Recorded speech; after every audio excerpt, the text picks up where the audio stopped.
जय हिंद दोस्तों, रक्षित खन्ना के चैनल में आपका स्वागत है। दोस्तों कैसे हैं आप? उम्मीद करता हूं कि आप अच्छे होंगे। दोस्तों आज के इस वीडियो में मैं आपको 5 महत्वपूर्ण जानकारियां दूंगा। कौन सी जानकारियां मैं आपको देने वाला हूं? सबसे पहले दोस्तों मैं आपको इसकी जानकारी दे देता हूं। सबसे पहली जानकारी मैं आपको दूंगा, आ गई इक्वल एमएसपी केस की सुनवाई की अपडेट। जी हां दोस्तों, जैसा आपको बताया उड़ीसा हाई कोर्ट में इक्वल एमएसपी का केस चल रहा है। तो दोस्तों क्या इक्वल एमएसपी की सुनवाई हुई या नहीं हुई, या फिर एक और तारीख मिल गई? और दोस्तों ये सुनवाई होनी थी 22 सितंबर को।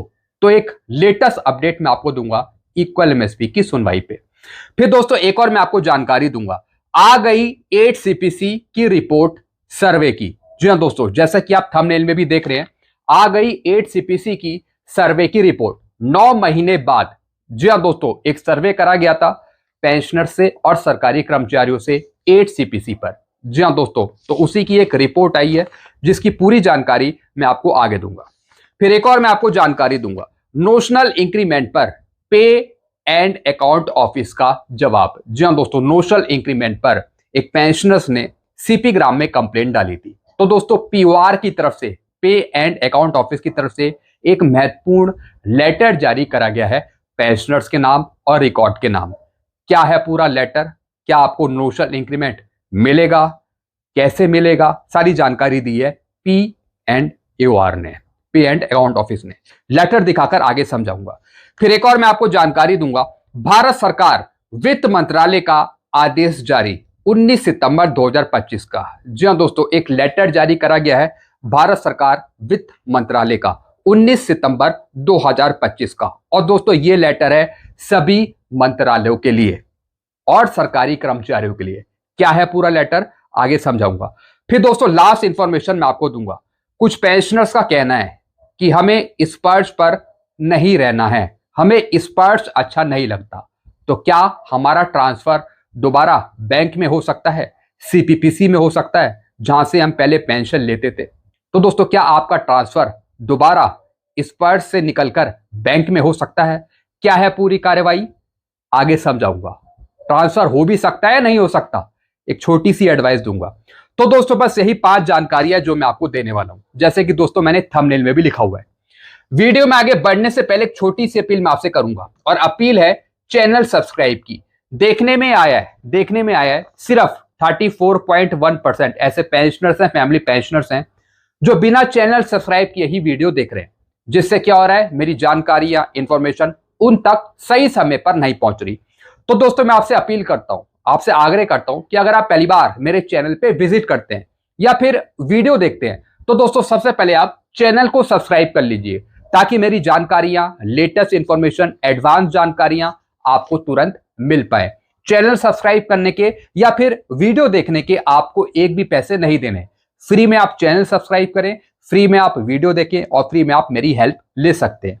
एक और अपील मैं आपसे करता हूं, दोस्तों जितने पेंशनर्स ने चैनल को सब्सक्राइब किया उसका परसेंटेज है 65.9%। तो मैं आपसे अपील कर रहा हूं कि इस परसेंटेज को 100% तक बढ़ाइए चैनल को सब्सक्राइब करके, ताकि मेरी जानकारियां, ऑथेंटिक जानकारियां आपको समय पर मिल पाए। तो दोस्तों चैनल को सब्सक्राइब करना मत भूलेगा। चलते हैं दोस्तों पहली जानकारी की तरफ। पहली जानकारी मैं आपको दूंगा इक्वल एमएसपी केस की सुनवाई पे। जी हां दोस्तों, आ गई इक्वल एमएसपी केस की सुनवाई की अपडेट उड़ीसा हाई कोर्ट से। 22 सितंबर 2025 को थी सुनवाई। जैसा मैंने आपको बताया, इक्वल एमएसपी की जो सुनवाई थी उड़ीसा हाई कोर्ट में, ये थी दोस्तों 22 सितंबर को। एक और तारीख मिल गई है कोर्ट से, 3 नवंबर 2025 की। जी हां दोस्तों, मैं आपको उड़ीसा हाई कोर्ट की वेबसाइट पे ले चलता हूं। दोस्तों ये केस का स्टेटस है। जी हां दोस्तों, इक्वल एमएसपी की जो सुनवाई थी वो बहुत पहले से चल रही थी, लेकिन दोस्तों फाइनल फैसला नहीं आ रहा था। लेकिन दोस्तों अभी भी फाइनल फैसला नहीं हो पाएगा, क्योंकि दोस्तों उड़ीसा हाई कोर्ट ने एक और तारीख दे दी है। और दोस्तों ये तारीख दी है 3 नवंबर 2025 की। जी हां दोस्तों, चंडीगढ़ हाई कोर्ट से ये केस डिसमिस हुआ था, दिल्ली हाई कोर्ट से ये केस डिसमिस हुआ। उसके बाद एक पिटिशनर थे, एक पेंशनर थे, जिन्होंने इस केस को दोबारा उड़ीसा हाई कोर्ट में डाला एक फ्रेश तरीके से। तो दोस्तों एडमिशन के लिए, न्यू एडमिशन के लिए ये सुनवाई थी। तो दोस्तों कोर्ट ने एक और तारीख दे दी है, और ये तारीख है 3 नवंबर 2025 की। तो दोस्तों मैं अपील करता हूं कोर्ट से, वकीलों से कि जल्द से जल्द ये मैटर सुलझा दें, तारीख पे तारीख ना दिया जाए कोर्ट की तरफ से। जी हाँ दोस्तों, क्योंकि पहले भी इक्वल एमएसपी पे बहुत सी तारीखें मिली हैं और लास्ट में नतीजा क्या रहा, केस डिसमिस कर दिया गया और कोर्टों से। लेकिन मैं चाहता हूं कि इस केस का नतीजा निकले पूर्व सैनिकों के हक में, जेसीओस ओआरएस के हक में, ताकि उनकी भी एमएसपी बढ़ पाए या फिर इक्वल हो पाए। तो दोस्तों फिलहाल इस सुनवाई को कहीं ना कहीं टाल दिया गया है या फिर एक और तारीख दे दी गई है 3 नवंबर 2025 की। तो ये लेटेस्ट अपडेट थी जो मैंने आपको दी इक्वल एमएसपी केस की। चलते अगली जानकारी की तरफ। आ गई 8 सीपीसी की रिपोर्ट सर्वे की। 8वें केंद्रीय वेतन आयोग घोषणा के 9 महीने बाद भी समिति का गठन नहीं होने से कर्मचारियों और पेंशनर से बड़ी चिंता। जी हाँ दोस्तों एक रिपोर्ट मैं आपको दिखाऊंगा और ये रिपोर्ट ली गई थी कुछ पेंशनर से और सरकारी कर्मचारियों से, जिससे दोस्तों पता चला है कि पेंशनर्स और सरकारी कर्मचारी भारत सरकार से बहुत खफा है। जी हाँ दोस्तों, बहुत ही नाराज है। क्यों? 8वें केंद्रीय वेतन आयोग घोषणा के 9 महीने बाद भी समिति का गठन नहीं होने से कर्मचारियों और पेंशन भोगियों में बड़ी चिंता। जी हाँ दोस्तों, 8 से 9 महीने बीत गए हैं, लेकिन सरकार की तरफ से अभी तक टर्म ऑफ रेफरेंस जारी नहीं करे गए हैं, ना ही अध्यक्षों की नियुक्ति करी गई है। तो दोस्तों इस पर सर्वे करा गया कि पेंशनर्स और कर्मचारी वाकई में बहुत गुस्से में है सरकार से। केंद्रीय सरकारी कर्मचारियों और पेंशन भोगियों को 8वें केंद्रीय वेतन आयोग घोषणा ने नई उम्मीद दी थी। जी हाँ दोस्तों, जब जनवरी में घोषणा हुई थी तो बहुत सी उम्मीदें जाग गई थी। हम खुश हो गए थे कि सरकार ने माना कि आगे चलकर 8 सीपीसी देगी सरकार, परंतु अब वह इंतजार चिंता में बदलता जा रहा है। जनवरी 2025 में 8वें केंद्रीय वेतन आयोग के गठन को लेकर कैबिनेट से मंजूरी मिलने के बाद लोगों को उम्मीद थी कि प्रक्रिया तेजी से आगे बढ़ेगी, लेकिन 9 महीने बीत जाने के बावजूद ना तो आयोग की समिति का गठन हुआ और ना ही इसकी टर्म ऑफ रेफरेंस यानी दिशा निर्देश जारी करे गए हैं। जी हाँ दोस्तों, गवर्नमेंट ने कुछ भी नहीं किया। इससे पेंशनर्स और सरकारी कर्मचारी बहुत ही नाराज है। जी हाँ दोस्तों, अब दोस्तों पिछली बार कितना समय लगा था जरा ये भी देख लीजिए। 6 सीपीसी में कितना समय लगा था? गठन से लेकर लागू होने तक लगभग 2 साल का समय लगा था। 6 सीपीसी जब हमें मिला था और 7 सीपीसी 22 महीनों में प्रक्रिया पूरी हो गई थी। जी हाँ दोस्तों, 22 महीनों में प्रक्रिया पूरी कर ली गई थी जब 7 सीपीसी आपको दिया गया था। लेकिन दोस्तों 8 सीपीसी का अभी कुछ भी नहीं पता। 8 सीपीसी का भगवान ही मालिक है, गॉड ही मालिक है। जी हाँ दोस्तों, क्योंकि सरकार ने अभी तक कुछ भी नहीं किया है, ना टर्म ऑफ रेफरेंस जारी करे हैं और ना ही अभी तक अध्यक्षों की नियुक्ति करी है। इसी को लेकर तमाम संघ, तमाम एसोसिएशन आंदोलन कर रही है लगातार। तो दोस्तों आंदोलन करती रहेगी जब तक सरकार की तरफ से कोई पॉजिटिव रिस्पॉन्स नहीं मिल जाता। तो दोस्तों सर्वे की रिपोर्ट भी यही कहती है कि पेंशनर्स और सरकारी जो कर्मचारी संघ है वो बहुत नाराज है गवर्नमेंट से। बाकी आपका क्या कहना है जरा कमेंट करके आप जरूर बताइएगा। चलते अगली जानकारी की तरफ। नोशनल इंक्रीमेंट पर पे अकाउंट ऑफिस का जवाब पेंशनर को। ईएमई रिकॉर्ड से आपका केस अभी प्राप्त नहीं हुआ है। पेंशनर रिकॉर्ड से कार्रवाई करे और वहां से मामला उठाए नोशनल इंक्रीमेंट लेने के लिए। जी हाँ दोस्तों एक पेंशनर थे जिन्होंने सीपी ग्राम में कंप्लेंट डाली नोशनल इंक्रीमेंट लेने के लिए। तो दोस्तों जवाब आया पे एंड अकाउंट ऑफिस से 18 सितंबर 2025 को। और दोस्तों ये जवाब भेजा है पेंशनर को और रिकॉर्ड ऑफिस को। अब जवाब में क्या लिखा है? With reference to the ibid CP gram it is intimated that the case regarding grant of notional increment is yet to be received from EME record. यानी रिकॉर्ड की तरफ से आपका केस अभी प्रोसेस नहीं करा गया है और ना ही हमारे पास अभी कोई डॉक्यूमेंट आए हैं अभी तक, ऐसा पीओआर ने कहा है। Therefore, the individual may be apprised to take up the matter with EME record for verification of the qualifying service and initiation of case accordingly for grant of notional increment। जी हाँ दोस्तों, इन्होंने बताया कि आप अपने रिकॉर्ड ऑफिस को approach करें, record office को बोले कि नोशनल इंक्रीमेंट का केस आगे फॉरवर्ड करें या फिर प्रोसेस करें क्वालिफाइंग सर्विस के आधार पे। बिल्कुल दोस्तों, नोशनल इंक्रीमेंट का जो आपका केस फॉरवर्ड होगा वो होगा रिकॉर्ड की तरफ से। पे and account office direct action नहीं लेगा, नोशनल इंक्रीमेंट देने के लिए। रिकॉर्ड ही सबसे पहला ऑफिस है जहां से आपका केस फॉरवर्ड होगा। रिकॉर्ड ही आपका केस फॉरवर्ड करेगा नोशनल इंक्रीमेंट का। तो दोस्तों आपको रिकॉर्ड को अप्रोच करना है।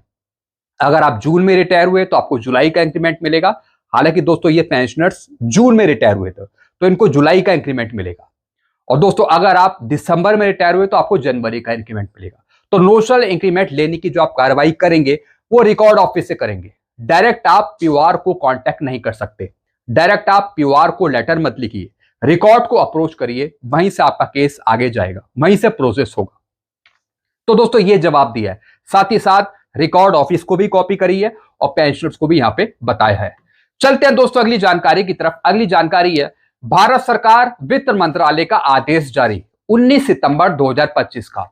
अब केंद्र सरकार के सभी मंत्रालयों में लगा दिवाली गिफ्ट पर बैन। जी हां दोस्तों, कुछ ऐसे सरकारी दफ्तर थे, मंत्रालय थे या फिर ऑफिस थे जो दिवाली से पहले गिफ्ट देते थे अपने कर्मचारियों को। लेकिन दोस्तों वित्त मंत्रालय ने एक लेटर जारी कर दिया है। जी हां दोस्तों, और लेटर मैं आपको दिखा रहा हूं, ये लेटर अभी का ही है। जी हां दोस्तों, ये लेटर है 19 सितंबर 2025 का, वित्त मंत्रालय का ये लेटर है। Expenditure on gift on account of festival. जी हां दोस्तों, यानी दिवाली तक या फिर दिवाली से पहले जो भी डिपार्टमेंट हैं वो अपने कर्मचारियों को दिवाली गिफ्ट देते थे, तो दोस्तों अब वो दिवाली गिफ्ट नहीं मिलेगा।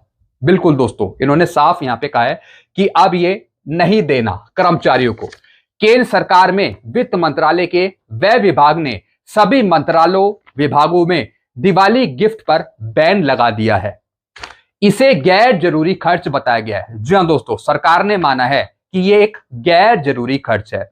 अगर दिवाली गिफ्ट दिया जाता है तो इससे आर्थिक बोझ पड़ता है, बेकार में पैसा व्यर्थ होता है अगर कर्मचारी को दिवाली गिफ्ट दिया जाता है। तो दोस्तों ये सरकार की कोई ना कोई नीति है, पैसा बचाना चाहती है सरकार। दोस्तों अगर दिवाली गिफ्ट दे भी देते हैं, एक तोहफा दे भी देते हैं, तो उसमें क्या बुराई है? खुशी मिलती है, एक कर्मचारियों को खुशी मिलती है अंदर से, और काम करने का मन करता है, अच्छा लगता है कि हमारा डिपार्टमेंट दिवाली गिफ्ट देता है या फिर कोई मिठाई का डब्बा देता है। तो दोस्तों सरकार ने वो भी रोक दिया, ये गलत है। सरकार कहती है या फिर वित्त मंत्रालय कहता है कि गिफ्ट से सरकारी खर्च बढ़ता है, इससे घाटा हो रहा है सरकार को, सरकार पे दबाव पड़ रहा है, पैसा ज्यादा लग रहा है, इसमें सरकारी दबाव बन रहा है। तो दोस्तों ये गलत है। आर्थिक सलाहकार द्वारा कहा गया है कि अर्थव्यवस्था में जनता के संसाधनों का न्यायपूर्ण उपभोग हो, इसके लिए कदम उठाना जरूरी है। जी हां दोस्तों पहले 18 महीने का डीए का एरियर मना कर दिया, फिर उसके बाद दोस्तों ये गिफ्ट मना कर दिया कि ये गिफ्ट नहीं दिया जाएगा, इससे आर्थिक बोझ पड़ रहा है, इससे कहीं ना कहीं पैसा ज्यादा लग रहा है। दोस्तों ये सब मेरे को पसंद नहीं, पता नहीं सरकार की कैसी नीति है। छोटी छोटी चीजें जिससे हमें खुशी मिलती है वो भी सरकार बंद कर रही है, क्या कहना सरकार का। तो दोस्तों ये लेटर जारी हुआ था जो मैंने आपको यहीं पे समझाया। बाकी आपके अपने विचार क्या हैं जरा कमेंट करके आप जरूर बताइएगा। चलते हैं दोस्तों अगली जानकारी की तरफ। लास्ट इंफॉर्मेशन है, कुछ पेंशनर्स का कहना है कि हमें स्पर्श पर नहीं रहना, स्पर्श बहुत बेकार सिस्टम है, क्या हम स्पर्श से अपने बैंक में माइग्रेट हो सकते हैं? जी हाँ दोस्तों एक मैसेज मैं आपको दिखा रहा हूं, एक पेंशनर ने ही मुझे मैसेज किया था। रक्षित सर गुड मॉर्निंग, कैसे हैं आप? ये बताइए कि क्या मैं स्पर्श से बैंक में माइग्रेट कर सकता हूं? स्पर्श में मुझे कोई फायदा नहीं दिखाई पड़ता है, बैंक कम से कम पेंशन हर महीने 25 से 26 तारीख को दे देता था। बिल्कुल दोस्तों, बैंक सीपीपीसी तो 2 से 3 दिन पहले पेंशन देता ही था, और एरियर भी टाइम से आता था पीएनबी में। यहां तो सब कुछ बेकार है। जी हाँ दोस्तों, ये कह रहे हैं कि स्पर्श बहुत बेकार सिस्टम है, सब कुछ टाइम पर नहीं मिलता, ऐसा इनका कहना है। तो इनका कहना है क्या मैं स्पर्श से दोबारा बैंक में ट्रांसफर हो सकता हूं, माइग्रेट हो सकता हूं? तो दोस्तों मैंने इनको जवाब दे दिया था, नहीं आप स्पर्श से बैंक में माइग्रेट नहीं कर सकते। जी हाँ दोस्तों, अगर एक बार आप बैंक से स्पर्श में माइग्रेट हो गए हैं तो दोस्तों दोबारा आप स्पर्श से बैंक में माइग्रेट नहीं हो सकते। जी हाँ दोस्तों, क्योंकि दोस्तों बैंक से जो भी आपका डाटा था वो स्पर्श पे चला गया है, स्पर्श पे आपका सारा डेटा माइग्रेट कर दिया गया है, आप भी पूरी तरीके से अब स्पर्श पर ही माइग्रेट है। तो दोस्तों आप अब बैंक में स्विच नहीं कर सकते, बैंक में आप माइग्रेट नहीं हो सकते, या फिर सीपीपीसी में आप माइग्रेट नहीं हो सकते, जब तक कि सरकार स्पर्श को बंद नहीं करती या फिर कोई नई योजना नहीं बनाती, तब तक आप स्पर्श से ही पेंशन लेते रहेंगे हमेशा के लिए। जी हाँ दोस्तों, तो दोस्तों आप माइग्रेट नहीं हो सकते दोबारा बैंक या फिर सीपीपीसी में अगर आप स्पर्श में माइग्रेटेड हैं। तो दोस्तों साफ मैंने इनको मना कर दिया था कि आप माइग्रेट नहीं हो पाएंगे बैंक में दोबारा। तो दोस्तों बस सही जानकारियां थी जो मैं लेके आया था। आई होप सारी जानकारी आप अच्छे से समझ होंगे। फिर भी कोई कंफ्यूजन है, कोई चीज आपको पूछनी है तो आप कमेंट कर सकते हैं। ऐसी जानकारियां, लेटेस्ट जानकारियां, एडवांस जानकारियां आपको मिलती रहेगी इस चैनल के माध्यम से। तो ऐसी जानकारियां पाने के लिए आप सबसे पहले चैनल को सब्सक्राइब कर लीजिए, क्योंकि ये जानकारियां, ऑथेंटिक जानकारियां आपको मिलती रहेंगी। चैनल का नाम है Rakshit Khanna. Thank you so much.